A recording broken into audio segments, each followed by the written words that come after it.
sorry if I need to take this video for once to address all the hanging questions, musga. Naglabas ng official statement si Abigail Wright na lumantad bilang ex-lover umano ng namayapang king of rap na si Francis Kiko Magalona.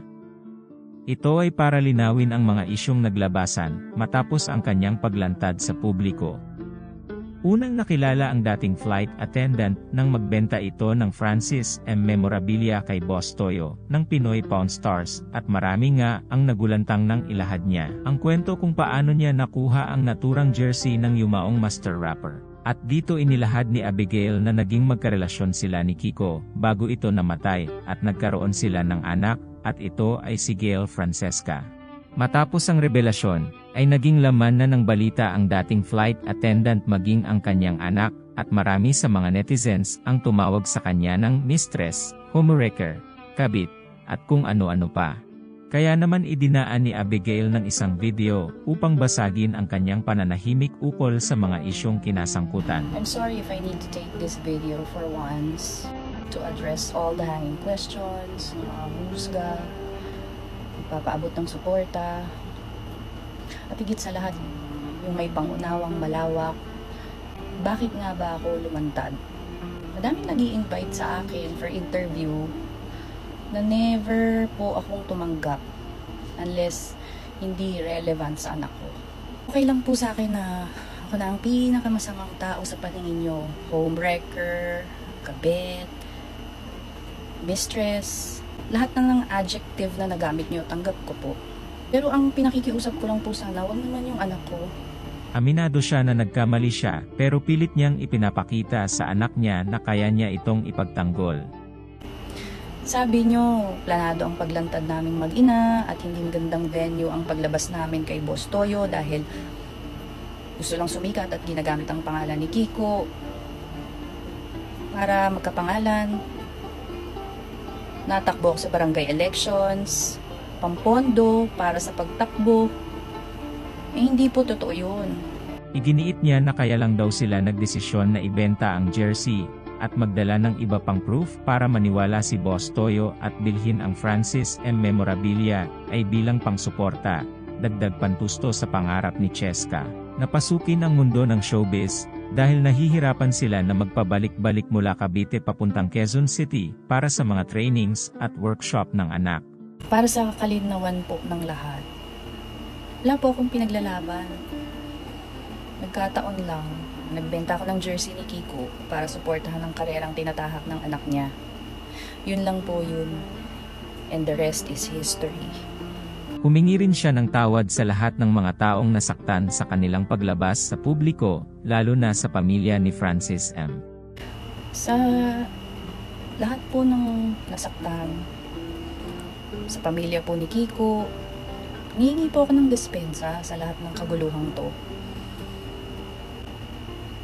Hindi ko po pinagmamalaki ang naging pagkakasala ko, pero tao lang po ako.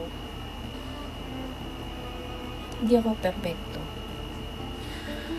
Hindi po ako magpe-pretend ng kung ano-ano ang ayon sa gusto ng mga mapanghusgang tao. Kung mali man po ang paglantad namin mag-ina, I'm sorry. Pero hindi nyo ako kailangan husgahan sa kung ano lang ang nababasa nyong pinalala ng opinyon ng mga mapanghusgang tao at gumagawa ng content para lalong palalain ang sitwasyon. Naiitin nyo po ako, tanggap ko yun. Pero ang paratangan nyo ng kung anak niya, anak ko, magsasalita po ako.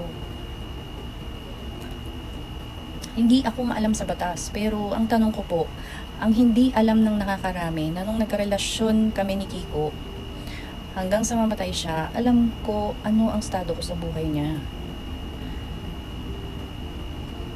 Ngayon, tinatanong nyo po, nasan ako? Noong mga panahong nagkasakit siya, buntis po ako noon. Nanganak, naka-confine na siya noon. Nakabalik. 2 months na si Cheska, then hindi na siya nakalabas pa. Araw-araw po ako ang kausap niya. Gusto ko pong pumunta pero ayaw ko na pong dagdagan yung pangyayari. Ayoko nang dagdagan yung pinagdadaanan nila. Masakit, pero tulad nila, lahat kami umaasang kakayanin niya at gagaling siya. Pero hindi na niya kinaya. Nasaan po ako nung burol niya? Tanungin niyo po sila dahil lahat sila alam nila kung sino kami ni Cheska. We were there. Ito na lang din po ang tanong na gusto ko din po sanang maliwanagan. Kung kabit po ako, nanira ako ng pamilya, sana may maglakas ng loob na sabihin na wala na sila ni Pia nung dumating ako sa buhay niya. Dalaga po ako nung naging kami ni Kiko. Wala na po siya sa family residence nila for years. And wala po akong na-violate na batas sa Pilipinas dahil single po ang marital status ng partner ko hanggang sa kinamatayan niya.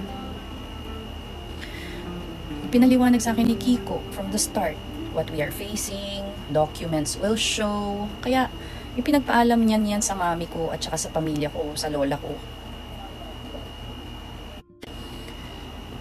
Wala po akong hinahabol. Masyado nang matagal lahat ng nangyari. We're not expecting approval or acceptance, but respect. We are all children of God. And no label kung ano man ang origin ng pinanggalingan natin. Lahat tayo may mga pribadong problema sa mga kanya-kanya nating pamilya. And I believe we just all want the best for our children. Huwag po sanang husgahan ng isang tao. Batay sa narinig at nabasa ninyo. Alamin niyo muna ang buong kwento bago niyo siraan ang kanyang pagkatao. Please po, I hope this video will clarify all and stop hatred.